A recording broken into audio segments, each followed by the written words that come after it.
জন্মগ্ৰহণ নকৰি জগতগুৰু শ্ৰীমন্ত শংকৰদেৱ গুৰুজনাৰ জন্ম অন্য ঠাইত হ'লহেঁতেন, অসমৰ বাহিৰৰ অন্য ঠাইত বা ভাৰতবৰ্ষৰ বাহিৰৰ অন্য ঠাইত হ'লহেঁতেন, তেন্তে সেই বিৰল ব্যক্তিত্বক পৃথিৱীয়ে উজ্বলাই ৰাখিলেহেঁতেন। আমি নোৱাৰিলোঁ, আপুনি মই নোৱাৰিলোঁ। সেইবাবে আমি এতিয়াও আপুনি মই আলোচনা চক্ৰ পাতি আমি কথা পাতি থাকিবলগীয়া হয় যে বিশ্ব দৰবাৰত গুৰুজনাৰ আদৰ্শক আমি কেনেকৈ প্ৰতিষ্ঠা কৰিম। আপুনি মই পাতি থকা সেই বিশ্ব দৰবাৰখননো এতিয়া ক'ত আছে? আমি নাচৰ কথা পাতোঁ, আমি ভাওনাৰ কথা পাতিছোঁ, আমি গানিকাৰ কথা পাতিছোঁ, বৰগীতৰ কথা পাতিছোঁ। গুৰুজনাৰ ব্যক্তিত্বক, গুৰুজনাৰ আদৰ্শক বুজিবলৈ আমি কিমান আগ্ৰহী। সেই আদৰ্শগত কথাবোৰ ব্যৱহাৰিক জীৱনত যদি আমি প্ৰয়োগ কৰোঁ, আমি ভাবোঁ মহাপুৰুষীয় আদৰ্শটোতকৈ কোনো শ্ৰেষ্ঠ আদৰ্শ এই পৃথিৱীত নাই। যি আদৰ্শই আমাক মানৱ সেৱাৰ কথা কয়, যি আদৰ্শই আমাক বিজ্ঞান মনস্ক হ'বলৈ শিকায়। আপুনি ভাবি চাওকচোন, আমি নৈপৰীয়া জাতি আছে, নৈৰ পাৰত চিঞৰি চিঞৰি বিহুনাম গাই থকা জাতিটো গুৰুজনাই আনি একেলগে বহুৱাই নাম গাবলৈ শিকালে। গুৰুজনাই সেই আমি কৃষিজীৱী অসমীয়াক নাম ধৰ্মৰ মাজেৰে কৰ্মমুখী হ'বলৈও শিকালে, যে কৰ্মও কৰিব লাগিব, কৰ্ম সংস্কৃতিৰ আন্দোলন, আনফালে নাম ধৰ্ম, এক ঈশ্বৰবাদ, আধ্যাত্মিকতাৰ খোজটো গুৰুজনাৰ তেনেধৰণৰ আছিল। সেই আদৰ্শটোক আপুনি মই বুজিবলৈ এতিয়াও বহু সময়। সেই আদৰ্শটোক ক'ৰবাত কেতিয়াবা বুজি নোপোৱাৰ বাবেই হয়তো বহুজনে সমালোচনা কৰিবলৈ সাহস কৰে।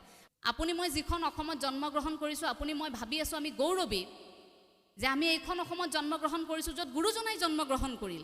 সেই আদৰ্শ আমাক দি থৈ গ'ল। সেই আদৰ্শটো গ্ৰহণ কৰিব নজনা একাংশই খোচা বিন্ধা কৰিবলৈ আজিও বাট চাই আছে। সেয়া গুৰুজনাত থাকোঁতেও হৈছিল, গুৰুজনা নোহোৱা হৈ যোৱাৰ পাছতো খোচা বিন্ধা কৰিবলৈ বহু লোক ৰৈ আছে। সেইসকলক উদ্দেশ্যি আমাৰ এটাই উত্তৰ থাকিব, তেওঁলোকে যদি ক'ব বিচাৰে আমাক গুৰুজনাতকৈ ডাঙৰ বিষয়বস্তু নাই নেকি অসমত, তেন্তে আমাৰ উত্তৰ এটাই হ'ব, নাই। অসমৰ জাতীয় জীৱনৰ কোনো এনে বিষয়বস্তু নাই, এনে এটা বিষয়বস্তু নাই যিটো বিষয়ৰ পৰা আপুনি গুৰুজনাক আঁতৰাই থ'ব পাৰিব। গতিকে আমাৰ সমাজ জীৱনত আমাৰ জন্মৰ পৰা মৃত্যুলৈকে গুৰুজনা আছে। সেই গুৰুজনাতকৈ ডাঙৰ বিষয়বস্তু আৰু কেতিয়াবা কিবা হ'ব পাৰে নেকি? গতিকে সেই গুৰুজনাৰ প্ৰসংগটো বাদ দি আমি বেলেগ কথা কিয় ক'ম? গুৰু সেৱাৰে, গুৰু পৰিচয়েৰে জীৱনটো আৰম্ভ হৈছিল, শৰণ গ্ৰহণ কৰিছোঁ। তাৰ পাছত গুৰুজনাৰ আদৰ্শক বুজি আমি এতিয়া ভাবিছোঁ যে আমাক গুৰুজনাৰ সেই মহাপুৰুষীয় আদৰ্শটো বুজি পোৱাকৈ সেই শক্তিটো আকৌ লাগে। আজি আমি নৈতিক স্খলনৰ কথা কওঁ, আমি নতুন প্ৰজন্মক জগৰীয়া কৰোঁ, যুৱ উশৃংখল, যুৱ বিশৃংখল। মোৰ প্ৰশ্ন থাকে জ্যেষ্ঠসকললৈ, এই যে আমাক কৈ থাকে যুৱ উশৃংখল, যুৱ উশৃংখল বুলি, আমাৰ জ্যেষ্ঠসকলে সাজি থৈ যোৱা সমাজখন ইমান শৃংখলিত আছিলনে যে আমি কেৱল নতুন প্ৰজন্মই তাক উশৃংখল কৰিলোঁ? ক'ব পাৰিবনে জ্যেষ্ঠসকলে যে আমি সাজি দিয়া সমাজখন ইমান শৃংখলাবদ্ধ আছিল, আমাৰ এই নতুন প্ৰজন্মইহে গোটেই বিশৃংখল কৰিলে? ক'ব হয়তো নোৱাৰে। গতিকে গোটেই জগৰবোৰ সমানে ভগায়ো এতিয়া ল'ব পাৰিব লাগিব। আমি যদি সন্মানবোৰ ভগাই লৈছোঁ, আমাক খোচা বিন্ধা কৰা সেই বানবোৰ ভগাই কিয় ল'ব পৰা নাই? জগৰীয়া কেৱল কিয় আমি কেৱল নতুন প্ৰজন্মক কৰিছোঁ? আমি কষ্ট পাওঁ। নতুন প্ৰজন্ময়ো এতিয়া গুৰুজনাৰ আদৰ্শক লৈছে। ঠায়ে ঠায়ে আপুনি চাব, এতিয়া গুৰুবাদ্য কান্ধত লৈ নতুন প্ৰজন্ম আগবাঢ়ি আহিছে। ভাওনা ভাগি ইমান সুন্দৰকৈ সেই 7-8 বছৰীয়া সন্তানে দুহাৰত বহি গোটেই ভাওনা ভাগি চলাই দিব 4 ঘণ্টা 5 ঘণ্টা, আপুনি আচৰিত হৈ যাব। কেনেকৈ সেইসকলক দেখিলে আপুনি ক'ব যে যুৱ উশৃংখল হৈছে? দুই এটা খবৰৰ আওতাত আমি এই কথাবোৰ ক'ব নোৱাৰোঁ। গতিকে গুৰুজনাৰ আদৰ্শগত এই খোজটোৰ কথা কওঁতেই মোৰ আৰম্ভণিতে মনত খুদুৱাই থকা কথাষাৰ ক'লোঁ। গুৰুজনাই সেই আদৰ্শটো প্ৰতিষ্ঠা কৰোঁতেই আমাৰ এনে অনুভৱ হয় যে গুৰুজনা সকলোতকৈ পৃথক আছিল। সেইবাবেই ক'ব বিচাৰোঁ, পৃথিৱীৰ ভিতৰতে জগতগুৰু শ্ৰীমন্ত শংকৰদেৱ গুৰুজনা এক বিৰল ব্যক্তিত্ব। যি ব্যক্তিত্বক আপুনি শ্বেক্সপিয়াৰৰ সৈতে তুলনা কৰিব নোৱাৰে, যি ব্যক্তিত্বক আপুনি চৈতন্যদেৱৰ সৈতে তুলনা কৰিব নোৱাৰে, আপুনি তুলনা কৰিব নোৱাৰে কোনো গুৰুৰ সৈতে, কোনো ব্যক্তিৰ সৈতে তুলনা নহয়। ধৰ্ম প্ৰচাৰক বহু আছিল। যেতিয়া বৈষ্ণৱ আন্দোলন আৰম্ভ হৈছিল, নৱবৈষ্ণৱ আন্দোলনৰ ভেটি, সেই ভক্তি আন্দোলন যেতিয়া আৰম্ভ হৈছিল, ধৰ্ম প্ৰচাৰক বহু ওলাল। কিন্তু গুৰুজনাই কি কৰিছিল জানেনে? আপোনালোক সকলো জ্ঞাত। মই আকৌ উল্লেখ কৰিছোঁ, গুৰুজনাই সেই ধৰ্ম দৰ্শনটোক সমাজ দৰ্শনলৈ লৈ গৈছিল। ধৰ্মৰ কথা সকলোৱে জানে। ধৰ্মক লৈ মানুহৰ ভয় আছে, শংকা আছে। ধৰ্মৰ মাজত চলিবলৈ, নিজকে সাজু কৰিবলৈ মানুহে বহু সময় লয়। ভয় আছে ধৰ্মক লৈ, ক'ৰবাত ভুল হৈ যাব নেকি, নীতি নিয়মৰ মাজত যেন ধৰ্ম বন্ধা থাকে, সেই ভয় আছে। গুৰুজনাই কিন্তু সেই ধৰ্মক সহজ কৰি মানৱ ধৰ্ম সেৱাৰ ধৰ্মলৈ ৰূপান্তৰিত কৰি সমাজ বিজ্ঞানৰ ধাৰাটো দিলে। সেইবাবে গুৰুজনা প্ৰথমে সমাজ বিজ্ঞানী আৰু তাৰ পাছত মনোবিজ্ঞানী। সমাজ পাতিলে, মানুহ আহিল, সকলোকে আনিল, এতিয়া মানুহৰ মনটো বুজিব লাগিব নহয়। মন বুজিবলৈ গুৰুজনাই আৰম্ভ কৰিলে, যাৰ বাবে গুৰুজনা মনোবিজ্ঞানী।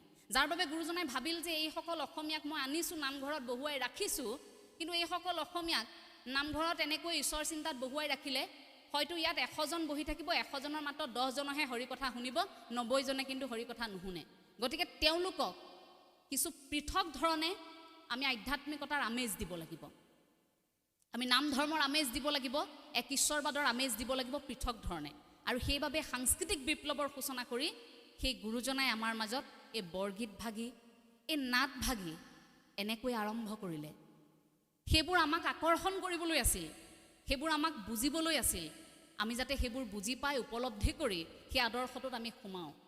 সেই আদৰ্শটো ঠিকেই আছিল গুৰুজনা থকালৈকে, কিন্তু মাজৰ এছোৱা সময় সেইবোৰ ক'ৰবাত বিশৃংখল হৈ গ'ল।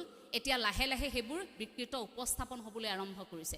কিন্তু সেইবোৰ আমাৰ সম্পদবোৰ যেতিয়া এলান্ধু লাগিছে, গুৰুজনাই আগবঢ়াই থৈ যোৱা অৱদানবোৰত যদি ক'ৰবাত ধূলি মাকতি লাগিছে, পৰিষ্কাৰ কৰাৰ দায়িত্ব কিন্তু প্ৰতিগৰাকী অসমীয়াৰ। প্ৰতিগৰাকী অসমীয়াই প্ৰতিশ্ৰুতিবদ্ধ হ'ব লাগিব, প্ৰয়োজনত প্ৰতিগৰাকী অসমীয়াই বক্তা হ'ব লাগিব। আমিতো ভাবোঁ যে অসমৰ নতুন প্ৰজন্মৰ প্ৰতিগৰাকীয়ে হাতে হাতে মাইক্ৰফোন লৈ প্ৰতিগৰাকীয়ে নিজৰ গাঁওখনত গুৰু কথা ক'বলৈ আৰম্ভ কৰক। চাওঁচোন কোনজনে আহি সন্মুখত গুৰুজনাৰ বিৰুদ্ধে মাত মাতে। এই সংকল্পটো প্ৰতিগৰাকীৰে থাকক। আজি চিমেণ্ট চাপৰ এই ঠাইখিনিত আমি কথা ক'বলৈ আহিছোঁ, কিন্তু আমি বিচাৰিম ইয়াৰ পিছৰ বছৰ কিন্তু এনেকৈ কথা ক'বলৈ ইয়াত 10 গৰাকী বক্তা থাকিব লাগিব বহি, নতুন প্ৰজন্মৰ বক্তা থাকিব লাগিব, তেওঁলোকে ক'ব লাগিব গুৰু কথা। এই যে আমাৰ সৰুতেই ধাৰণা এটা থাকে যে নিৰ্দিষ্ট বয়স হ'লেহে গুৰু ধৰ্মৰ কথা ক'ব, নিৰ্দিষ্ট বয়স হ'লেহে আধ্যাত্মিকতা কৰিব, এই ধাৰণাটো অসমীয়াই এৰাই দিব হ'ল। সেইটো আমাৰ সৰু অৱস্থাৰ পৰা হয়। শিশু এটি যেতিয়া ডাঙৰ হয়, মাক দেউতাকে আলহী আহিলে দেখুৱাবলৈ কয় নহয় যে অকণমান নমু কৰি দিয়াচোন, ককাই কেনেকৈ নমু কৰে দেখুৱাই দিয়া। সন্তানে হাতযোৰ কৰি দেখুৱাব, এনেকৈ ককাই নমু কৰে। আইতাই কেনেকৈ নমু কৰে দেখুৱাই দিয়াচোন, লগে লগে নমু কৰে দেখুৱাব। মায়ে কেনেকৈ নমু কৰে সেইটো দেখুৱাবলৈ নকয়, দেউতাই কেনেকৈ নমু কৰে সেইটো দেখুৱাবলৈ নকয়। কাৰণ হয় শিশু অৱস্থাতে সন্তানৰ মনত কি থাকে যে ককা আইতা আমাৰ বয়সস্থ, ককা আইতা নামঘৰলৈ যায় অৰ্থাৎ নমু কৰে। সেই কণমানি সন্তানটিয়ে নমু কৰে বুলি কোৱাৰ লগে লগে ককা আইতাকক মনত পেলায়, নমু কৰে বুলি ক'লে মাক দেউতাকক মনত নেপেলায়। হয়তো মায়ে কেনেকুৱা কৰে বুলি দেখুৱালে তেতিয়া তেওঁ দেখুৱাই দিব যে মায়ে এনেকৈ খং কৰে, দেউতাই এনেকৈ খং কৰে, সেইবোৰহে দেখুৱাব। আচৰণ চাওক শিশু অৱস্থাত। সেই ধাৰণাটো সৰুৰ পৰাই আমাৰ আছে যে নামঘৰলৈ ককা যায়, ককাৰ লগত নামঘৰলৈ যোৱাচোন, কিয় নকয়? মাৰ লগত নামঘৰলৈ যোৱা, পেহীৰ লগত নামঘৰলৈ যোৱা, জেঠাইৰ লগত নামঘৰলৈ যোৱা, আইতাৰ লগত নামঘৰলৈ যোৱা, ককাৰ লগত নামঘৰলৈ যোৱা। এই ককা আইতা শব্দ দুটাত বয়সৰ যে এটা চাপ, সেইটো যে আমাৰ মনত সোমাই গ'ল যে এটা নিৰ্দিষ্ট বয়সতহে আচলতে এইখিনি কাম কৰে। শিশু অৱস্থাত সন্তানে সেয়া দেখিল, সেয়া আচৰণ, সেয়া তেনেকৈ শিকিল। গতিকে সেই চাপটো, সেই বেৰখন, আমাৰ মনৰ যিটো ধাৰণা, সেইটো কিন্তু আমি লাহে লাহে এতিয়া আঁতৰাব লাগিব বুলি আমি ভাবোঁ। গুৰুজনাই এক ঈশ্বৰবাদৰ যিটো প্ৰসংগ, যি এক ঈশ্বৰবাদত আমি ব্ৰতী, আপুনি মই এক ঈশ্বৰবাদত বিশ্বাসী, আমি বিকল্প নিবিচাৰোঁ। যদিও ভাৰতবৰ্ষ মানুহৰ হাতত অসংখ্য বিকল্প আছে, কিন্তু মূলতঃ সেই কথাখিনিৰে যদি আপোনাৰ সৈতে কোনোৱে যুক্তি দিবলৈ বিচাৰে যে ঈশ্বৰবাদৰ প্ৰসংগটোক লৈ, তাৰ মূল কথাটো আপুনি উপলব্ধি কৰিবচোন যে হিন্দু ধৰ্মত তুমি আৰু মই মাজৰ পাৰ্থক্যটো নোহোৱা কৰি সেই আন্তৰিকতাখিনি উপলব্ধি কৰাটোৱেই এটা দৰ্শন, য'ত তুমি আৰু মই পাৰ্থক্যটো নাই। গুৰুজনাৰ আদৰ্শত আপুনি চাওক, গুৰুজনাৰ প্ৰতি লিখনিত, গুৰুজনাৰ প্ৰতি আদৰ্শত আমি শব্দৰ ব্যৱহাৰ, অৰ্থাৎ আমি সাম্যবাদত বিশ্বাসী। গতিকে অন্তৰ্নিহিত যিখিনি উদ্দেশ্য গুৰুজনাৰ, এই যে তুমি মই, তই মই, এই পাৰ্থক্যবোৰ নাই, তাত আমি আছে, য'ত আমিবোৰ আজি একেলগে আছোঁ। সেই আমি শব্দটোৰ ব্যৱহাৰ, আমি শব্দটো প্ৰকৃতাৰ্থত যেতিয়া অসমীয়াই বুজি পাব, তেতিয়া টোক ঠেলি মই খাওঁ, এইবোৰ আমাৰ মাজত নোহোৱা হৈ যাব। গুৰুজনাৰ গোটেই আদৰ্শটোতে আমি আছিল। ক'তো গুৰুজনা অকলে আগবাঢ়ি যোৱা নাছিল, ক'তো গুৰুজনাই কেৱল মহাপুৰুষ শ্ৰী শ্ৰী মাধৱদেৱক ৰাখিবলৈ, মাধৱ তুমি এইখিনি কৰা, তোমাৰ মতে তেওঁলোকে কৰিব, কৰা নাছিল। ভকতে কৰিব, ভকতে শিকিব, ভকতেই নিজৰ সকলোখিনি কৰিব। গতিকে সেই ভকত বুলি আমাক বুজাই থৈ গৈছিল। যদি গুৰুজনাই সেই ৰাসৰ প্ৰসংগত গুৰুজনাই যদি কৃষ্ণ পৰমাত্মা মিলনৰ ক্ষেত্ৰত আমাক গোপী সজাব পাৰে, সকলোকে ভকত সজাব পাৰে, আমি সেই চিন্তাধাৰাটোত কিয় সোমাব নোৱাৰোঁ? আমি ঈশ্বৰক পাবলৈ চিন্তা কৰি থাকোঁ, কিন্তু আপুনি মই আজিকালি বিচাৰি থকা ঈশ্বৰক তাত কিছু আমাৰ লোভ থাকে। প্ৰতিগৰাকী অসমীয়াৰেই সেয়া লোভ আছে। এইটো অপ্ৰিয় সত্য যে আমি লোভৰ বশৱৰ্তী হৈ ঈশ্বৰক উপঢৌকন দিবলৈ চেষ্টা কৰোঁ। আমি ভকতিৰ কথা কৈ থাকোঁ। ভক্তি, ভজ, সংস্কৃতৰ ভজ ধাতুৰ পৰা আহিছে শব্দটো। গতিকে তাত ভ মানে ভকতিৰ। আপোনাৰ অন্তৰাত্মাত যদি ভকতি থাকে, ভক্তি থাকে, ঈশ্বৰৰ বাবে আটাইতকৈ ডাঙৰ বা বিশেষ নৈবেদ্য সেয়াই, আৰু বেলেগ একো আগবঢ়াব নালাগে। কিন্তু আমি কি কৰোঁ? অমুক ঠাইলৈ কিবা এটা টোপোলা বান্ধি দিলে কিবা এটা পাব। ল'ৰাটোৱে চাকৰি পোৱা নাই, লগে লগে কাষৰ আইগৰাকী আহি কৈছে বোলে আমুকত যাবিচোন, শৰাই এখন আগবঢ়াবি, বোলে অমুকত কিবা এটা দিবিচোন। আজিকালিতো অনলাইনতো ভগৱানক পায়। গতিকে কৈ দিয়াৰ লগে লগে কি হয়? সেই ধাৰণাটোত সোমাই যায়। আমি লাহে লাহে সেই আদৰ্শটোৰ পৰা যে আঁতৰি আহিছোঁ, সেইবোৰ তাৰ প্ৰমাণ। এইটো এটা মাত্ৰ সৰু উদাহৰণ। এই উদাহৰণটো দিয়াৰ এটাই কাৰণ যে বৰ্তমান সময়ত যেতিয়া বাতৰি পঢ়ি থাকোঁ, আমাৰ কামটো যিহেতু বাতৰি পঢ়া, সংবাদ মাধ্যমৰ সৈতে যিহেতু জড়িত সাংবাদিক, গতিকে বাতৰি পঢ়ি থাকোঁতে এই অন্ধবিশ্বাসৰ বাতৰিবোৰ পাওঁ। চাব দে, আমাৰ দৈনন্দিন জীৱনত গুৰুজনা কিমান প্ৰাসংগিক আমাৰ সৈতে, যে আমি যে অন্ধবিশ্বাসৰ বাতৰিবোৰ পাওঁ, তেতিয়া নিজৰে লাজ লাগে। ইমান বছৰ আগত যিগৰাকী গুৰুৱে অন্ধবিশ্বাস দূৰীকৰণৰ বাবে বিজ্ঞান মনস্কৰ আমাক দি থৈ গ'ল, বিজ্ঞান মনস্কৰে কেনেকৈ আমি আগবাঢ়িম সেয়া শিকাই থৈ গ'ল, আৰু আমি এনে অসমীয়া আজি বহু বছৰৰ পাছত আমি ক'ৰবাত যদি কিবা এটা তেনে বাতৰি ওলাইছে, আমি দৌৰ মাৰি যাওঁ, পিছদিনা টোপোলা বান্ধি থৈ দিওঁ, বোলে কি আমুকজন বাবালৈ এইটো আগবঢ়ালে, অমুকজন বাবাই এইটো দিব। কিয়? মহাপুৰুষীয় আদৰ্শটোত আমাৰ ইমান বিশ্বাস নোহোৱা হ'লনে? সেই বিশ্বাসবোৰ নোহোৱা হোৱাৰ বাবে আপুনি মই এতিয়া দুৰ্বল হৈছোঁ। আপোনাক মোক সমালোচনা কৰিবলৈ এনে সুযোগ পাইছে যে তোমালোকেনো কি কৰিছা, তোমালোকে কেনেকৈ প্ৰচাৰ কৰিছা গুৰু ধৰ্ম, তেনেকৈ ক'বলৈ সুযোগ পাইছে। কাৰণ মুঠিটো টান, আমাৰ টান হৈ থকা মুঠিটো ঢিলা হৈ গ'ল এতিয়া। এই পাঁচোটা আঙুলি সমান নহয়, গুৰুজনাই জানি মুঠি মাৰি অসমবাসী কেনেকৈ থাকিবলৈ শিকাইছিল, কিন্তু এই মুঠিটো এতিয়া ঢিলা হৈ গ'ল লাহে লাহে। গতিকে মুঠিটো ঢিলা হৈ যোৱাৰ লগে লগে আমাৰ বেবেৰিবাং কিছু সংস্কৃতি আমাক আঁকোৱালি ল'লে, খুচিবলৈ ধৰিলে। আপুনি এতিয়া চাব, যি অনুষ্ঠানত ৰাইজ হেতা ওপৰা লাগিব লাগিছিল, যি অনুষ্ঠানত ৰাইজৰ উপস্থিতি দেখি আপোনাৰ বুকুখন গৌৰৱত উফন্দি উঠিব লাগিছিল, আপুনি তেনে অনুষ্ঠানত ৰাইজৰ উপস্থিতি নেদেখে। গুৰু জয়ন্তীত আপুনি ৰাইজৰ উপস্থিতি নেদেখে, কিন্তু তাৰ আগদিনা এই যে বিসৰ্জন দিবলৈ গৈ থাকে, তাত একাংশই উদ্দেশ্য নুবুজাকে আপুনি দেখিব সুৰাৰ ৰাগীত মাতাল হৈ বোলে বাজি আছে ইয়ালি, বাজি আছে ডিস্কো দিবানা, কিন্তু গৈ আছে বোলে প্ৰতিমা বিসৰ্জনত। অন্তৰ্নিহিত কথাবোৰ বুজিবলৈ চেষ্টা নকৰে। কিয়? সেই কথাবোৰ ক'লে আমাক কিছু সংখ্যকে বেয়া পায়। গুৰুজনাই কৈছিল যে পৰৰ ধৰ্মকত নিহিংসিবা কদাচিত। আমি হিংসা কৰা নাই, কিন্তু আমি আমাৰ আদৰ্শটোত সফল হ'বলৈ কি কৰিছোঁ সেইটো ডাঙৰ কথা। আমি আমাৰ আদৰ্শটোত সফল হ'বলৈ আমি প্ৰতিগৰাকীয়ে যদি প্ৰতিশ্ৰুতিবদ্ধ হওঁ, সাধ্য আছে নেকি কোনো অসমীয়াক ঘৰৰ পৰা চুচৰাই কোনোবাই লৈ যাবলৈ আন ধৰ্মলৈ? নাম ধৰ্মৰ পৰা আপোনাক আঁতৰাই নিবলৈ কোনো ব্যক্তিৰ সাধ্য আছে যদি আপুনি নিবিচাৰে? আপুনি নাখাওঁ বুলি ক'লে আপুনি ডাঙৰ হ'ল, আপুনি সৰু হৈ থকা নাই। নাখাওঁ বুলি ক'লে আপোনাক মুখ মেলি খুৱাই দিব নেকি কোনোবাই? নোখোৱাই। আমি এতিয়া দুখ পাওঁ, আমি কান্দো যে ইছৰাম আমাৰ ধৰ্ম এৰি ধৰ্মান্তৰিত হৈছে লোকসকল। কিয় গৈছে? বিশ্বাস কিয় নোহোৱা হৈছে? আমি কান্দো, লৈ গ'ল, এই পৰিয়ালটোক লৈ গ'ল। পৰিয়ালটো কিয় গ'ল? প্ৰশ্নটো সেইটো। আমি কিয় আহিলোঁ? আমি সলনি কৰিব বিচাৰিছোঁ কিয়? সেই চিন্তাটো প্ৰতিগৰাকী ব্যক্তিৰে অন্তত মনত থকাটো উচিত বুলি আমি ভাবোঁ।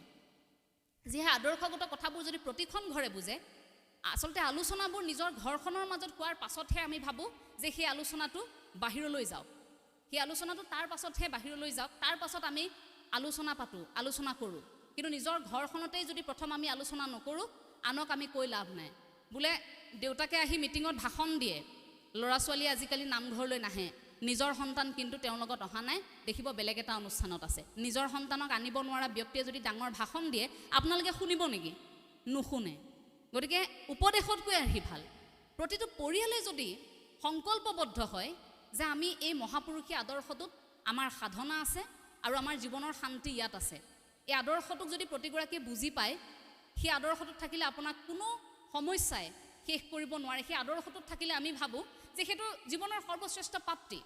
সেই প্ৰাপ্তিটো এনেকুৱা, সেই মৃত্যুৰ সময়তো আপোনাক এনে এটা সুখ দিব যে আপুনি গোটেই জীৱনৰ কালছোৱাত আপুনি ঈশ্বৰৰ সৈতে সততে মুখামুখি হ'ল। আজিকালি আকৌ ঈশ্বৰৰ ৰাস্তাটো পায়, এই যে বাটে পথেৰে গৈ থকা, মই আকৌ সেইসকলক পোনপটীয়াকৈ কওঁ ঈশ্বৰৰ দালাল। ঈশ্বৰৰ দালালবোৰ কেনেকুৱা জানেনে? কেতিয়াবা ট্ৰেইনত উঠোঁ, সিফালৰ পৰা দেখোঁ বাবা এজন আহে, কথা নাই বতৰা নাই, ফুট এটা লগাই বোলে 10 টকা দিয়ক। এতিয়া বোলো কিয়? মই আপোনাক পূজাটো কৰি দিলোঁ যে। নালাগে, মোৰ ঈশ্বৰক মই নিজে ক'ম নহয়, মই কৈ থৈ আহিছোঁ মোৰ ঈশ্বৰক মই অহাৰ আগত, আপুনি কৈ দিব নালাগে। সেই যে মাজৰ মানুহবোৰ, এই যে গাঁৱে গাঁৱে এতিয়া ঘূৰি পোৱা বাবাবোৰ, সেইবোৰ আপোনালোকে দেখিছে? সেইবোৰ অন্ধবিশ্বাস দূৰ কৰাৰ আমাৰ যিটো শক্তি সেইটো নোহোৱাৰ বাবে সেইবোৰ শিপাবলৈ আৰম্ভ কৰিছে এতিয়া গাঁৱে গাঁৱে।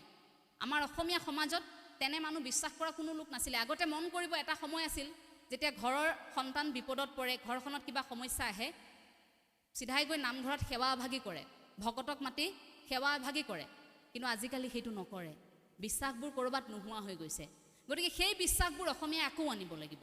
ঈশ্বৰৰ সৈতে সম্পৰ্কবোৰ আপোনাৰ মোৰ সুদৃঢ় হ'ব লাগিব। তাত মাজৰ মানুহৰ প্ৰয়োজন নাই। কিয় মাজৰ মানুহৰ প্ৰয়োজন আছে? আমাৰ নামঘৰীয়া বাপে গুৰুৱাখনৰ দুৱাৰ ভাগি খুলি দিয়ে আমাক সেৱা কৰিবৰ বাবে, আমি একেলগে সেৱা কৰোঁ। কিন্তু সেই কামটো সেই ৰাস্তাত এই তিলক লৈ ফুৰা বাবা এগৰাকীয়ে নকৰে। আহি আপোনাক তিলকটো লগাই ক'ব যে 20 টকা দিয়ক, কিয় প্ৰাৰ্থনাটো মই আপোনাৰ হৈ কৰি দিলোঁ যে। তেনে মানুহক সন্মুখতে উত্তৰ দিব যে নালাগে, মোৰ ভগৱানৰ লগত যি পাতিবলগীয়া আছে মই পাতিম, মাজৰ দালালৰ প্ৰয়োজন নাই। ঈশ্বৰে ওপৰত থকাজনেও CCTV বুলি মই কওঁ যে সেই CCTVটোত আমি কৰা প্ৰতিটো কৰ্মৰ হিচাপ হৈ আছে। গতিকে অসমীয়া মানুহৰ সম্পৰ্ক খুব বেছি ঈশ্বৰৰ সৈতে। আমি দুখ পালেও কৃষ্ণ বুলি কওঁ। এতিয়া হঠাৎ ধুমুহা বৰষুণ আহিলে আপোনালোক ঘৰাঘৰি হ'ব, কৃষ্ণ কৃষ্ণ প্ৰভু বুলি কৈ ঘৰাঘৰি হ'ব। ঈশ্বৰৰ নাম আপোনালোকৰ মুখত থাকে। অসমীয়াক নতুনকৈ আধ্যাত্মিক হ'বলৈ শিকোৱাৰ প্ৰয়োজন নাই। প্ৰতিগৰাকী অসমীয়াৰ ঘৰে ঘৰে কৃষ্ণ নাম আছে, মাত্ৰ সোঁৱৰিবলৈ পাহৰিছোঁ, সন্তানৰ আগত ক'বলৈ মাত্ৰ পাহৰিছোঁ। মামৰ লাগিছে ক'ৰবাত, কিন্তু মামৰটো পৰিষ্কাৰ কৰিবওতো পৰা যায়। সেই মামৰবোৰ ক'ৰবাত যদি ধূলি লাগিছে, ধূলি লগা কিতাপখন পৰিষ্কাৰটো কৰিব পৰা যায়। সেই ধূলিবোৰ এতিয়া আঁতৰোৱাৰ এটা সময় আমাৰ হাতত আহি পৰিছে। আমি প্ৰতিগৰাকী কিন্তু সেই ক্ষেত্ৰত প্ৰতিশ্ৰুতিবদ্ধ হ'ব লাগে। এই নাম ধৰ্মৰ কথা যে ক'লোঁ, আপোনালোকে প্ৰতিটো যুগৰ বিষয়ে জানে। সত্য যুগ, ত্ৰেতা যুগ, দ্বাপৰ যুগ, কলি যুগ। ধ্যান যদি আছিল ক'ৰবাত, কোনোবা এটা যুগত আছিল যজ্ঞ, কোনোবা এটা যুগত পূজা। কিন্তু আটাইতকৈ সহজেই হ'ল কলি ধৰ্মত, যে কলি যুগত এনেকুৱা হৈ গ'ল যে কলি যুগত আপুনি নাম ধৰ্ম লোৱাৰ লগে লগে বোলে আপোনাৰ মুকুতি। চাওকচোন, আমাক ইমানখিনি সুবিধা হৈ গ'ল, যাৰ বাবে ঋষিমুনিসকলেও কলি যুগত জন্মগ্ৰহণ কৰিবলৈ হেঁপাহ কৰিছিল। বোলে কলি যুগত নাম লোৱাৰ লগে লগে আমাৰ সেইখিনি আমি মুক্তি পাম। কেৱল ঈশ্বৰৰ নামটো হৃদয়ৰ পৰা উচ্চাৰণ কৰিলেই হ'ল। শাস্ত্ৰৰ উত্তম গীতা ভাগৱত, ধৰ্মৰ উত্তম নাম, দেৱৰ উত্তম দৈৱ কি নন্দন, চৰণে কৰোঁ প্ৰণাম। হৰি ৰাম